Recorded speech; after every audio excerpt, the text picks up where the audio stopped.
having my mom and my dad. I've been practicing this probably for about the last 2.5 decades. So I'm probably going to break up a few times because I'm not used to doing this. But this is where I work every week. I have my workshops. I get about 40 people like this every week, and we give them this kind of event.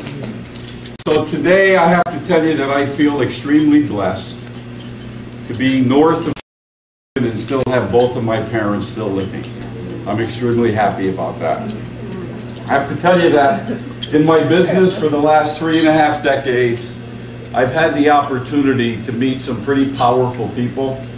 People that have created billion-dollar companies worth hundreds of millions of dollars. They've mentored me, they taught me, they continue to work with me. But I have to tell you that in my life, there's never been anybody that has made a more dramatic or important impact than my mom and dad.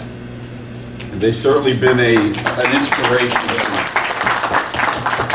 So today we're going to have a little bit of a living tribute to both Jimmy Boy and Gertie. I'm going to start off a little bit with Jimmy Boy. Okay? And I got to tell you that he wasn't an easy guy to deal with when you were a young man growing up. We happen to live in a country that they say is the land of the free and the home of the brave, right? A democracy. But I have to tell you that at 77 Brighton Street, there was no democracy. It was an anarchy. And there was no one, and there was no doubt about who the general of the house was, okay? He sort of took after his dad. And of course, growing up and listening to all my uncles and aunts about his father James and mother Rose, I mean, he was extremely strict as well. So I want to share a few stories with you, my perception of my dad as I was growing up. I'll never forget when I'm going to take us back to about my single digits. And I remember I did something that I should have never did. Of course, I was never the best kid in the street. So I remember my dad coming up to me and he says, "So, you want to be like an animal? Okay, so you're going to live with the animals. You're going to eat, you're going to sleep, you're going to drink with them. And the only time you're going to get out of the cellar is when you have to go to the restroom and or you need to do bathing." So for the next, I don't know how many days, I lived with our dog Lady. And I couldn't get out of the cellar. And I know now what it's like when we've been reading about some of these people that are being put in this 9x6 box. All right, I knew that at a very young age, right? And my dad told me when I got out of there, he said, he said, "Your grandfather tried to develop something for us, and we can't have you do what you were doing. We have a reputation to uphold, and you need to be able to be a good young man." Okay, so that was lesson number 1, right?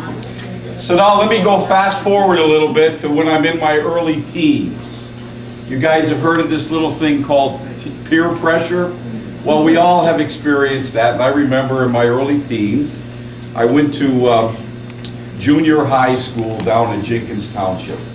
And I remember that my buddies for about a month were egging me on to be able to skip school. I said, "Were you crazy?" I said, "There's no way I'm going to do that. My father will kill me if I ever do that."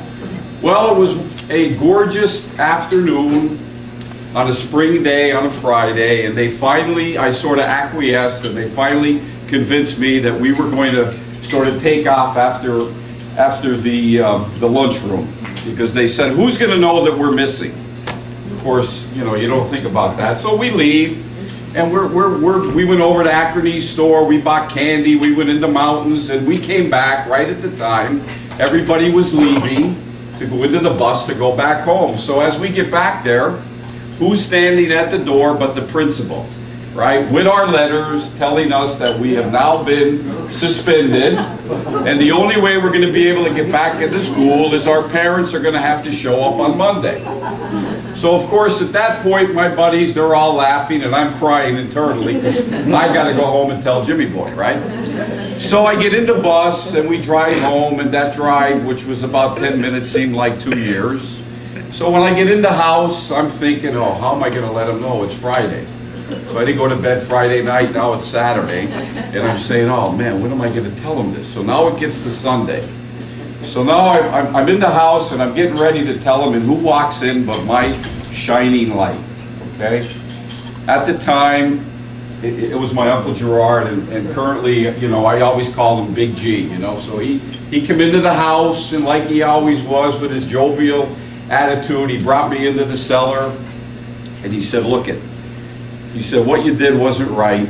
He goes, and I understand what you did. He goes, and I got everything squared away. He goes, but, he goes, your father, you know what he's like. It's not going to be easy. He said, I'm going to try to sort of help you a little bit. I said, okay, fine. So he walks out, and then who walks in but my dad, right? Jimmy Boy.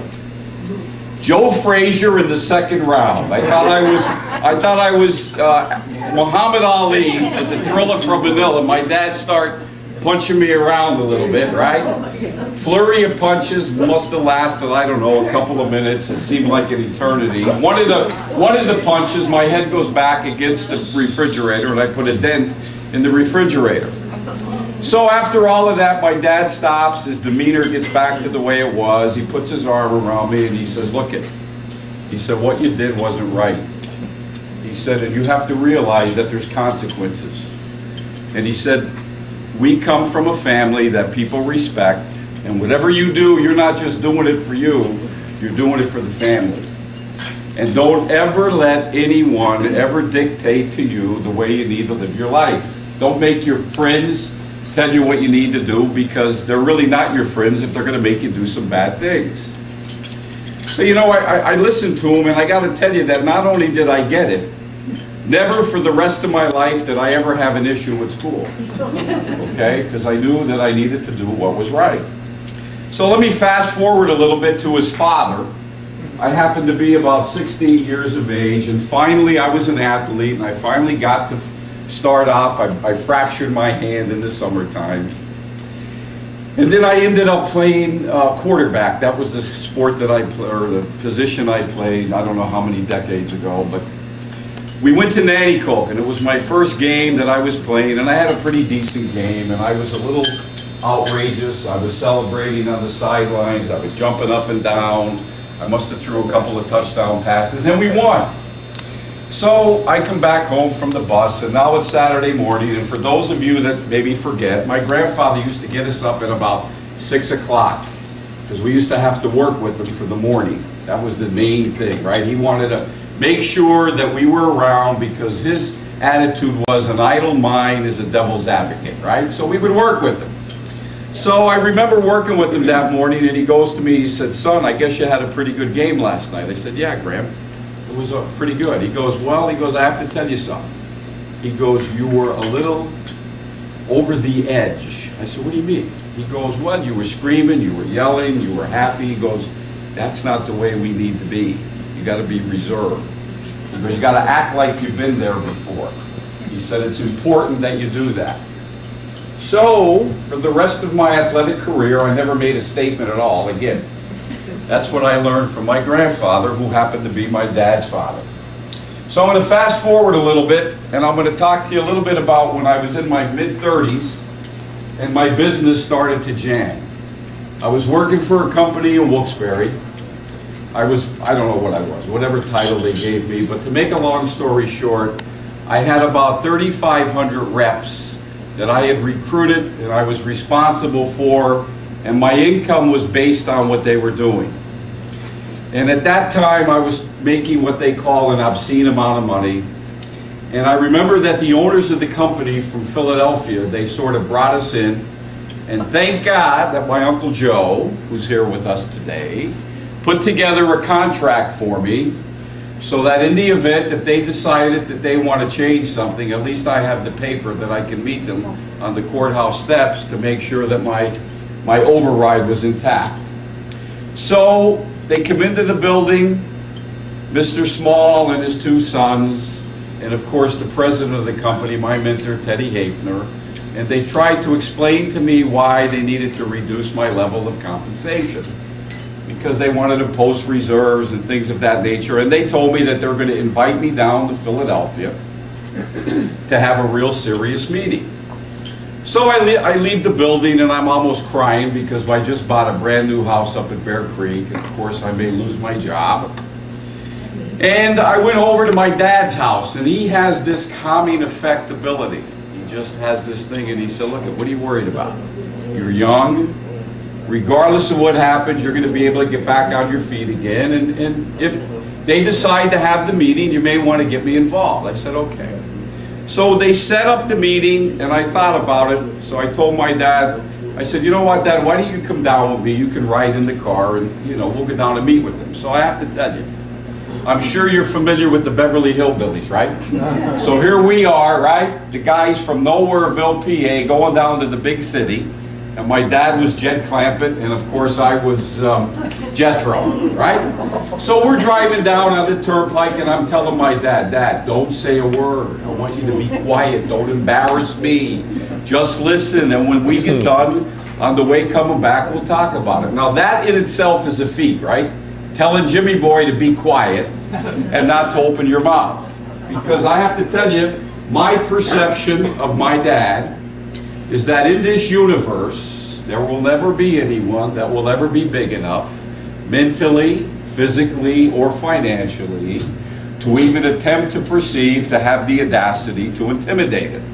That's the way he was brought up. That's the way he taught us, and thank God I have that attitude because I can continue to go forward. So we get down to this meeting, we park our car, we go to Philadelphia, and we walk up these steps and we go into this magnificent facility. And we're there with Mr. Hyman Small, who happened to be about 86 years of age. He owned about 4 insurance companies. He started his first one at age 26. And he had an incredible lifestyle.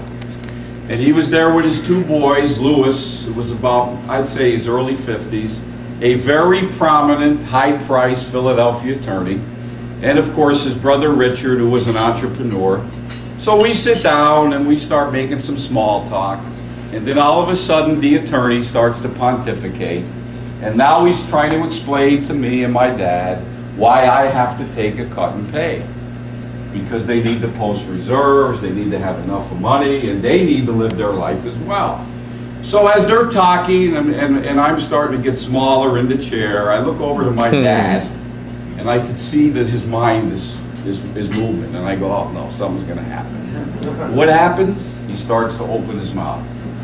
And I got to tell you, for the next 10 minutes, my dad not only embarrassed them, okay, he had them completely baffled. They were looking at one another. They were turning yellow and pink and red because he's already explained to them why what they were trying to accomplish is not going to work. So to make a long story short, they stopped the meeting and never ever once brought it up again. So I'm leaving the meeting, I'm going down the steps, and there, right then and there, I'm thinking in my mind, God, I know he was special, but I never thought he was that talented. So that, I never told him thank you. That was incredible. One of the things about my dad that I learned at a very young age, and I continue to be amazed about him, is the guy upstairs gave him this special talent. He has this ability, guys, that he can look at something and he can tell you in a heartbeat whether it's profitable or it's not going to be profitable. And although he gave me some of those talents, nowhere near what he's worth. So again, Dad, I got to tell you, every day I get up and every day I go to work, my goal, obviously, is to be like this.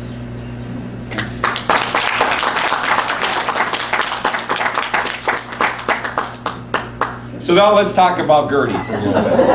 Yeah. Gertie Bertolone, right? For this time. Incredible lady. I got to tell you, okay, my mother, a special person. I can see now why my dad went over the tracks and went down to the patch to marry her. She was absolutely gorgeous as she was growing up. But I got to tell you, with my mother, it didn't start off real good, you know. When you lose your mother, when you have less, when you're less than the number of fingers on one hand, I mean, that's not an easy thing to do. And of course, at a very young age, she had to understand what it's like to circle the wagons and get some help. And I'm going to talk a little later about a woman that was very instrumental in her life, but not right now. And I know that my mother, she had to depend on quite a bit of people, and unlike a lot of people, she didn't have a silver spoon in her mouth, you know. Her family wasn't wealthy. But I got to tell you something, my mother has more class in her little pinky than most people I've ever dealt with. And I also got to tell you that my mother has an internal constitution that is just phenomenal. Because the average person would have crumbled, not her, not Gertie. She continued to put the car in drive and go forward. And I remember her telling me the stories that they never had a lot of food in their house, and they would go up to the dump and they would be with all the rodents and get all the food, right, all the stuff that they would throw away, and that's what they would eat. That's what she came from. They got the best. And the bottom line is, if you look at her now, you can never tell. Yeah, she's 80, but God, at 80, she's gorgeous. So now I want to tell you a little bit about some of the stories about my mother. I'm going to bring me back to, again, in my single digits. And you know, I remember one Christmas I wanted a bicycle real bad. And I kept telling her, I want that bike, I need a bike. She goes, Ray, why? Well, you can't ride a bike, it's winter time. Yeah, but Mom, I need the bike. Well, if I get the bike, then I can't have the winter coat that I want. So to make a long story short, I got the bike. What did I do with the bike? It was on the rack for 5 months because you can't go out and ride the bike in the snow. And for the last one, I'm going to say 4 decades, that's all I hear about is the coat that she wanted to have. So Mom, today in front of everybody, I have to tell you, anytime you desire, wherever it is you want to go, I'll buy you that coat. Because whatever the price is, it's nowhere near what you gave me. So I certainly want to thank you. And then I want to talk a little bit about this gift that my mother has, okay? It's called her personality. It came from the man upstairs. It's infectious. I have put her in front of all kinds of people in my life. People that are very educated, people that were very successful, people that were just John Q. Public. And the one thing about my mother is you can take her into a room, and I guarantee you when you leave, everybody in the room is going to circulate right to her. Because she has that ability that she can make you feel like you've known her your whole life. And she's given a little bit of that to myself, but mostly to my sister Rosie. Because Rosie is the same way, and of course my brother Jimmy. But never to the degree that she has, because her personality is infectious. And for that, Mom, I got to thank you. And then I got to tell you about as I was growing up, and I'm now in my teens, and I go to school every day, and you can't imagine the lunch that she would prepare for me in that little brown bag. It was a gourmet lunch. I put it in the hallway, in my locker, and when I would open up the locker, the aroma would permeate all over. Everybody wanted to see what I had next. Everybody wished that they had a mother like her with the kind of lunch that she gave me. We'd sit down in the cafeteria, and everybody would be going up to get the homemade meal, and no one ate as well as I did. And for those of you that had the privilege of coming into our home and having her cook for you, you know exactly what I'm talking about. I can't put a price tag on it, it's priceless. And then as I'm growing up, okay, I gotta tell you, my mother, what did she do? Well, she picked all our clothes out all the time. We knew exactly what we were gonna wear. She had it ready for us. Not only did she do that, she actually bought the clothes for us, right? We couldn't pick out what we needed. That was her responsibility. So she always had us looking like a sharp tack.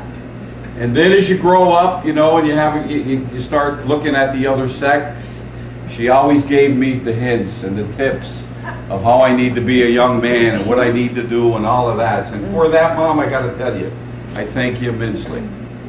So, when you knock on a door for a living like I did in the first 10 years of my career, it's not easy when they throw you off the porch, And it's certainly not easy when you show up unannounced and you got to convince that person to let you into the home to talk to them. So I have 2 people that taught me a tremendous amount to be able to do that. First, would be Gertie Bertolone.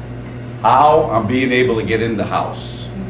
Second is going to be my dad with his tenacity and his discipline to keep me to go forward, because when you get thrown off the porch, I got to tell you, it's not an easy thing. And you're walking back to your car and you're saying, yeah, you know what, I'm going to go home today. I had enough of this. You don't do that because you say to yourself, what would Jimmy Boy do? And what Jimmy Boy would do is he'd get in the car and he'd go to the next house and he'd start all over again. And that's what I learned from my mom and dad. So, you know, in life, you got a lot of memories. And I got to tell you that one of my favorite uncles on the Bertolone side of the ledger would be my mother's brother. His name was S.S. Bertolone, Salvador. Friends called him Sandy. He told me many years ago, a couple of decades ago, he goes, you know, Stud, and by the way, that was his nickname for me. He said, Stud, regardless of who you become in life or not, one thing is certain. In the end, you get reduced to a memory. And that memory is going to be based on the relationships that you have with those people.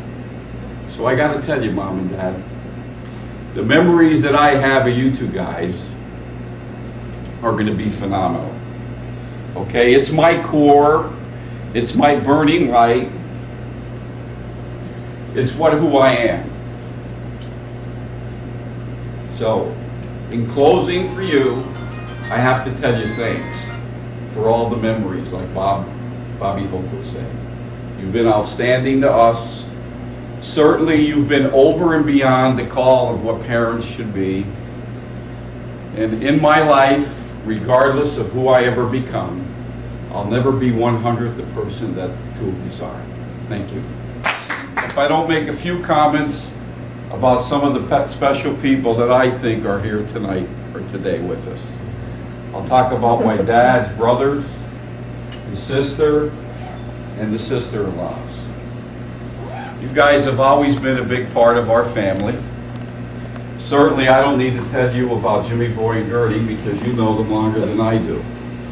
And although my dad probably wasn't the easiest guy in the world to grow up with, because I'm sure he took you to task like he did us as he was going, but you and I both know that when push came to shove and your back was against the wall and you needed someone to be there, Jimmy Boy and Gertie would be there, no question.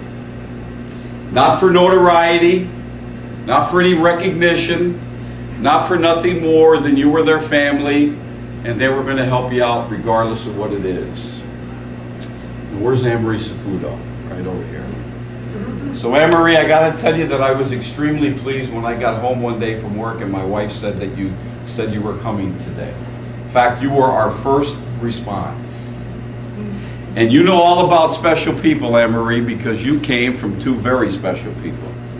Tony, as your mother called him, T, and of course, your mom, Rosie Chandra Safudo. What a woman. And of course, I remember when we were little kids and my dad would drive me and my mom and my sister, and we'd go down to your house, all right, on those weekend nights. And it was real special to us because at the time, you were a little older than me and you were drop dead gorgeous. And of course, your brother Paul, you know, I mean, that was a big thing for me, you know. And then your dad was totally different than my dad, very laid back, okay. My dad he had that lineman mentality, pretty aggressive. And then, of course, we need to talk about Rosie because she was absolutely special. And she was the woman that became my mother's mother when her mother died. And my mother respected her and admired her more than you could imagine. And I can't begin to tell you thank you enough for what she meant to my mom. But I want to say a couple of stories about Rosie. Because I remember this one time, I'm going to be now probably in my 30s or 40s. I don't know for sure. I'm probably having a senior moment. But I remember when we went to this testimonial for your uncle, Carmel Chandra. And it was up at the Mayfair, and I had the privilege of sitting at the same table with your mom and your dad. And I remember Joey I was the MC, and he was another mentor of mine, and he had given me a real classy cigar that night to smoke. So there I am at the table, and I'm smoking the cigar, and her mother keeps looking at me. for about 10 or 15 minutes. And all of a sudden she goes, Ray, give me that cigar. So I gave her the cigar, and Anne-Marie's father is screaming at her, get out of there. And she's smoking on the cigar for a couple of minutes. And then she goes to me, God, it looks so good, I have to try it. There's no reason why women can't smoke cigars. So she gave it back to me. And then I'll remember, about a decade ago, in the fall of '02, my mother's brother came in. He had pancreatic cancer, and he was sort of on his way out. And he goes, we have to go see Rosie Safuto. I said, Salvador, we don't have it. We didn't call her. She has no idea. She'll let us in. Let's go down. So we go to her house. We knock on the door, and she looks through the peephole, and she sees it's us. She opens the door. She grabs Salvador. She says, Pepavito, what's wrong with you? You look terrible. Get in here, right? He was down to about 120 pounds. So, vintage Rosie Safuto, what does she do? In about 10 minutes, she has a smorgasbord at the table. Now, Salvador wasn't eating because he was going through cancer treatments, and he lost his appetite, but I gotta tell you, for the next 30 minutes, I never seen anybody eat as much as he ate. And he killed himself so much, and when he got done, he thanked her, and of course, Anne-Marie, that's your mom. Outstanding woman. So where's Anne-Marie Higgins? Over here.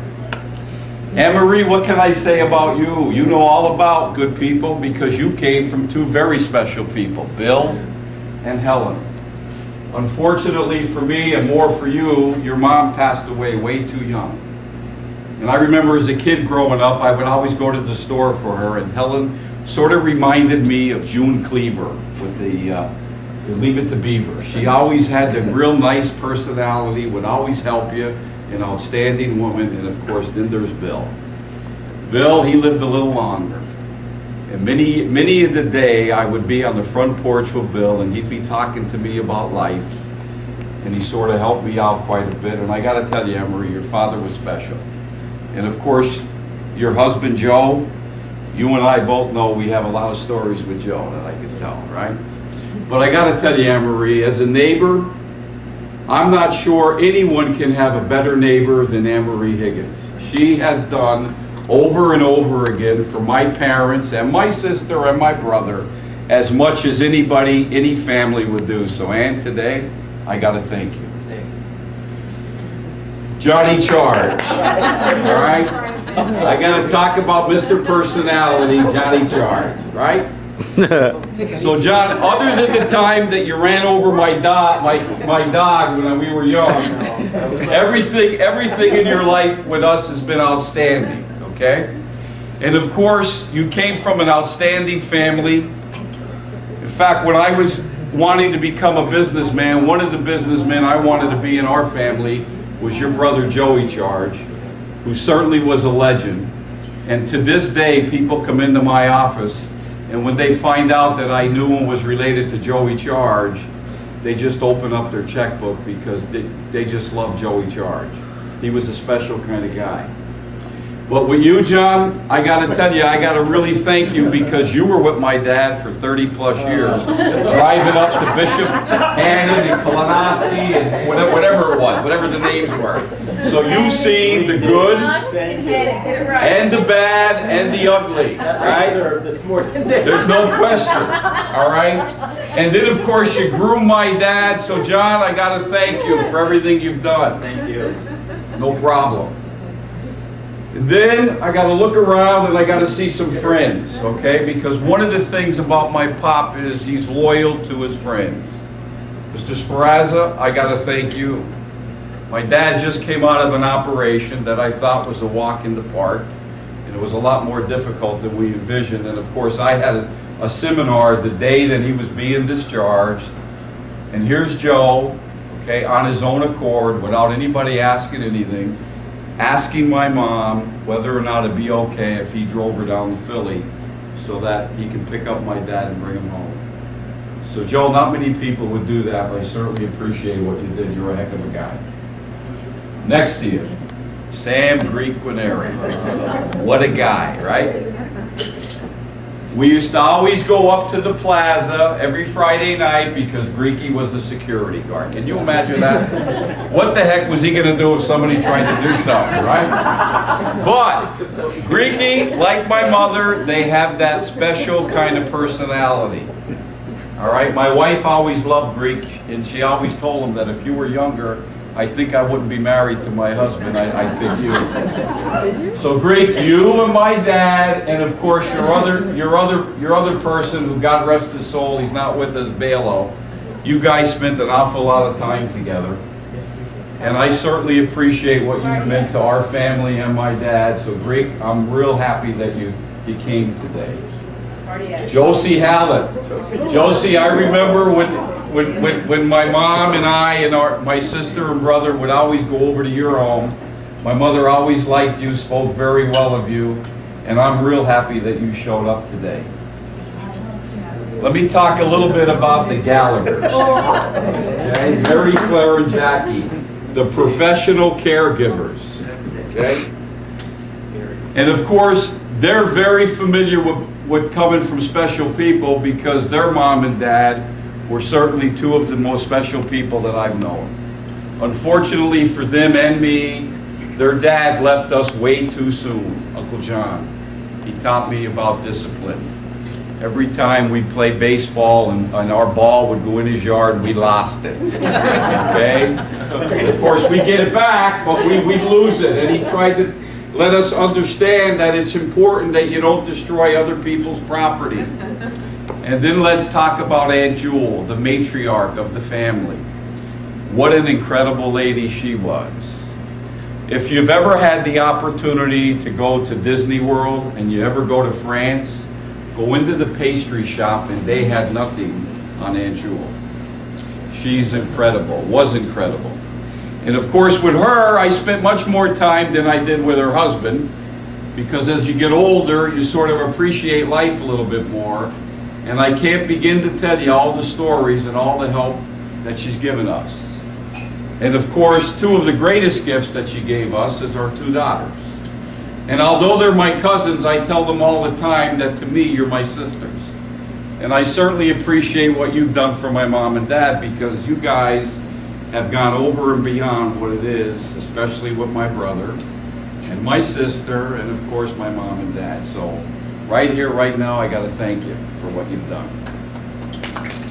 And of course, I have Betty Milazzo over there in the corner, all right? I got to tell you a little bit about Betty Milazzo, because Betty is on my mother's side of the ledger, right?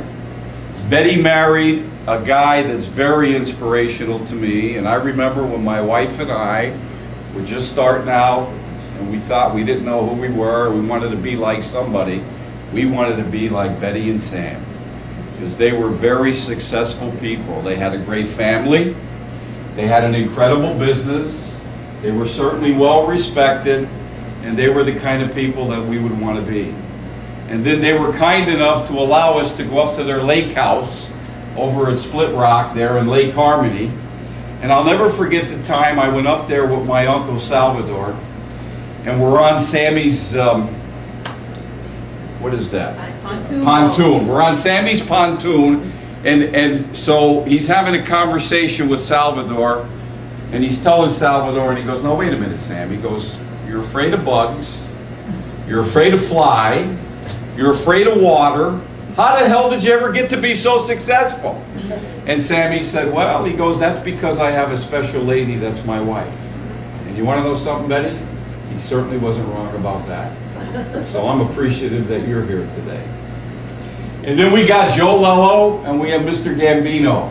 All right? Well, Joe, I know that my dad likes you because I don't know whether he goes to the games to watch the games or just to convince with you. And Mr. Gambino, although I don't know you as well as I'd like to, I know the best thing you have, and that's your daughter Lynn. Because your daughter Lynn used to live up in Bear Creek, and my wife and I, we love Lynn. And and her two children. In fact, we were fortunate enough to spend some time with her at a Pittston area basketball game because her daughter was dating, I guess, the coach at Crestwood. Right?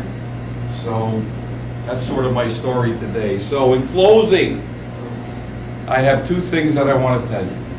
Number one, When you leave here today, and by the way, here's who I forgot.